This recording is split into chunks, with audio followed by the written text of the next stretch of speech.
Hello అందరికీ welcome to UGNK cakes happy place for cakeaholics. ఎలా ఉన్నారండి అందరూ? బాగున్నారా? ఈరోజు నేను మీకు 3 kgs 3 tier కేక్ చూపిస్తాను. చూసారా కేక్ సోకింగ్? సో మాట్లాడుకుందాం మనం. ఇక్కడ విప్పింగ్ క్రీమ్లో ఎమల్షన్ యాడ్ చేశాను. సోకింగ్కి క్రష్ వాటర్ యూస్ చేశాను. ఇది హోల్ ఫ్రూట్ క్రష్ అండి, చాలా బాగుంటుంది. ఇందులో చిన్న చిన్ని మ్యాంగో పీసెస్ కూడా ఉంటాయి. దీనివల్ల కేక్ కొద్దిగా వెయిట్ వస్తుంది, కానీ బట్ బాగుంటుందండి. పర్లేదు, ఇచ్చేయచ్చు మనం, ఆ భయం ఏం లేదు. టేస్ట్ చాలా బాగుంటుంది. లేదు పల్పీ వేస్తానంటే హోల్ ఫ్రూట్ వేయచ్చు, ఎలా అయినా మేనేజ్ చేసుకోవచ్చు. అది మీ ఇష్టం అండ్ మన ఇష్టం. ఓకేనా? Bottom tier 9 inch, middle tier 7 inch, top tier 4 inch. ఓకేనా? 1.5 kg ఫైనలైజింగ్ తర్వాత bottom tier weight, middle tier weight 7 inch baking 4 layers cut చేసుకున్నాను. ఫైనలైజింగ్ తర్వాత 1 kg వెయిట్. ఓకేనా? టాప్ టియర్ 4.5 inch ఫైనలైజింగ్ తర్వాత వెయిట్ వచ్చేసి 500 grams. సో టోటల్ 3 kgs అండి. 1.5 + 1 2.5 plus పైన 1/2 kg, మొత్తం అంతా ఎంత అయింది? 3 kgs. అర్థమైందా? ఓకేనా? ఇవి వచ్చేసి సోఫియా థీమ్ అనమాట. Cake pink Sophia. మీరు ఎప్పుడైనా చూసారా పింకీ సోఫియాని? చూడకపోతే ఈరోజు నేను చూపించేస్తాను మీకు. ఓకేనా? జనరల్గా చాలామంది పర్పుల్లో సెలెక్ట్ చేసుకుంటారు, వీళ్ళు పింక్ కావాలన్నారు అనమాట. సో ఓకే, మీ ఇష్టం అని చెప్పి తీసుకున్నాను. దీంతోపాటు ఒక 1/2 kg బ్లూబెర్రీ కేక్ కూడా ఆర్డర్ ఇచ్చారండి వాళ్ళు. మొన్న నేను పోస్ట్ చేశాను ఫ్లోరల్ కేక్ అని మన ఛానల్లో, పెయింట్ బ్రష్తో ఎలా పెయింట్ చేయాలి అని. మీరు చూడకపోతే చెక్అవుట్ చేయండి. So first bottom tier finalising చేసి పెట్టేశాను. ఇది వచ్చేసి టాప్ టియర్ అండి. ఇదిగోండి, ఇలా పైపింగ్ బ్యాగ్తోనే అప్లై చేస్తాను క్రీమ్. నేను చెప్పాను కదా, నాకు డైరెక్ట్గా అప్లై చేయడం రాదు, సరిగ్గా అప్లై చేయలేనని నాకు అనిపిస్తుంది. సో ఇలా పైపింగ్ బ్యాగ్తో అప్లై చేస్తే ఈవెన్గా క్రీమ్ అప్లై అయిపోతుందండి. ఇలా స్క్రేపర్ తీసుకొని మొత్తం మంచిగా తిప్పేసి ఎక్స్ట్రా క్రీమ్ అంతా స్క్రేప్ చేయడమేనండి. మనం తీయాలి, చాలా జాగ్రత్తగా తీయాలి క్రీమ్. దాని మీదకి రుద్దామనుకోండి, అది ఎక్కువ తక్కువ అలా అయిపోతుంది. అలా కాకూడదని చాలా జాగ్రత్తగా చేయాలి. ఎడ్జెస్ చూసారా ఎంత షార్ప్గా వచ్చాయో. ఇప్పుడు మిడిల్ టియర్ వచ్చేసి వైట్ కలర్ అనమాట. టాప్ టియర్ పింక్, కింద టియర్ పింకే, మిడిల్ టియర్ వైట్ కలర్ ఇచ్చాను అనమాట. సో రెఫరెన్స్ పిక్ వచ్చేసి వాళ్ళు పర్పుల్ షేడ్ది పంపించి మాకు పింక్ కలర్లో చేయమన్నారు, నేను చేసేసాను. సో సోకింగ్ వచ్చేసి చాలా మాయిస్ట్గా ఉండాలి. ఓవర్ సోకింగ్ చేస్తే మనం వేల్తో టచ్ చేస్తే వాటర్ పైకి వస్తాయి. తక్కువ సోకింగ్ చేసామనుకోండి అసలు మాయిస్టే కాదు ఫింగరు.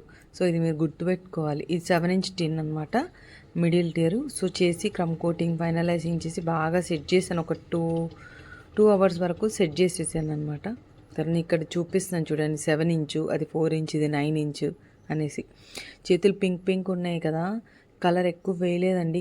చేత్తో వేస్తుంటే బాటిల్ కింద పడిపోయింది. సో అది తీసేటప్పుడు కలర్ అంతా అంటుకుంది. సో ఇలా మీరు మధ్యలో స్కివర్స్ కానీ ప్లాస్టిక్ ఇవి ఇలాంటి ఐస్ క్రీమ్ స్టిక్స్ కానీ పెడితే వెయిట్ అనేది మొత్తం ఆ స్టిక్స్ మీదకే వెళ్తుందండి. సో బాగా సెట్ అయింది. చూసారు ఎంత బాగా కనిపిస్తుందో. ఇక్కడ ఐస్ క్రీమ్ స్టిక్ పెట్టి లిఫ్ట్ చేసి నేను ఇటు నుంచి అటు పెట్టాను. చాలా భయమైంది. ఇది 1 kg వెయిట్ అండి. మా ఆయన చెప్తున్నారు కొద్దిగా లెఫ్ట్కి పెట్టు, రైట్ పెట్టు అని. మా ఆయన అప్రూవ్ చేస్తాడనమాట ప్రతి కేక్ని. అది కొంచెం అటు ఇటుగా ఉన్నా కూడా నాకు కౌంటర్ అంటే నన్ను రెక్టిఫై చేస్తారు.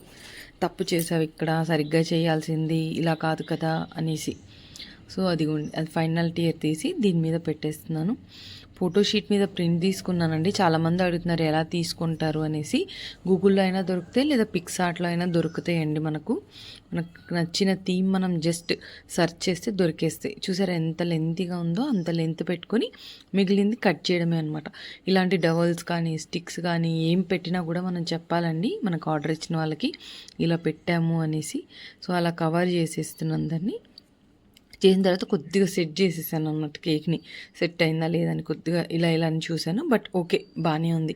చూసారా ప్రతి టియర్ సేమ్ హైట్లోనే ఉంది. టాప్ టియర్ కొద్దిగా ఒక 1/2 inch ఎక్కువ ఉంది. సో ఇది మన సోఫియా క్వీన్ వచ్చేసిందనమాట. దీనికి నేను వెనకల ప్లాస్టర్ వేసానండి. ముందర గౌన్ ఫ్రాక్ మీద కూడా ప్లాస్టర్ వేసాను.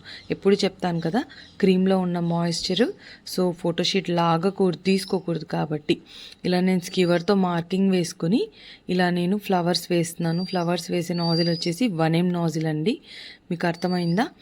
సో ఇలాగ మనం పింక్ కొద్దిగా అప్లై చేసిన దానికంటే కొద్దిగా డార్కర్ షేడ్ తీసుకున్నాను.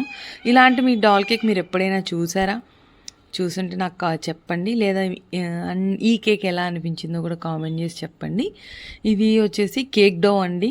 ఇది మ్యాంగో కేక్ చేశాను కదా, అదే డౌలోకి కొద్దిగా న్యూట్రల్ జెల్లేసి డౌలాగా ప్రిపేర్ చేసుకొని అలా హార్ట్స్ కట్ చేశాను. అండ్ ఈ వైట్ కలర్ వచ్చేసి ఫాండెంట్ ఫ్లవర్స్ అండి.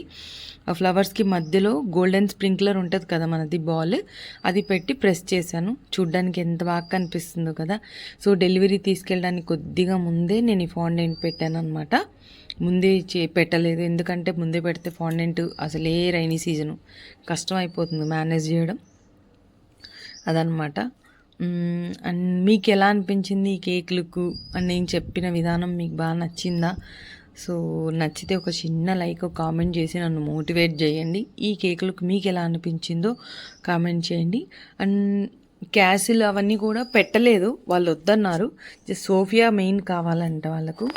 సో దానికోసమే పింక్ సోఫియా కావాలనేసి వాళ్ళు చేయించుకున్నారు. ఇవి బటర్ఫ్లైస్ అనమాట. ఈ నాన్ ఎడిబుల్ ఫోటోషీట్ మీద ప్రింట్ తీసుకున్నాను. ఇవి ఎడిబుల్ ఏం కాదు, నాన్ ఎడిబుల్ అండి. మీరు కావాల్సిన షుగర్ షీట్ మీద కూడా తీసుకోవచ్చు. ఇక్కడ నాకు అవైలబిలిటీ ఉండదు కాబట్టి ఉన్న రిసోర్సెస్లో తీసుకున్నాను. అండ్ ఇక్కడ ర్యాబిట్, స్క్విరిల్, 2 బర్డ్స్ పెట్టేసి లుక్ ఫినిష్ చేశాను అనమాట. సో షిమ్మర్ డస్ట్ స్ప్రే చేసేసాను. సో ఈ కేక్ లుక్ మీకు ఎలా అనిపించిందో కామెంట్ చేయండి. ఇలాంటి మరిన్ని వీడియోస్ కోసం please like, share and subscribe. ఈ కేక్ ఎలా అనిపించిందో కామెంట్ చేయండి. ఉంటాను.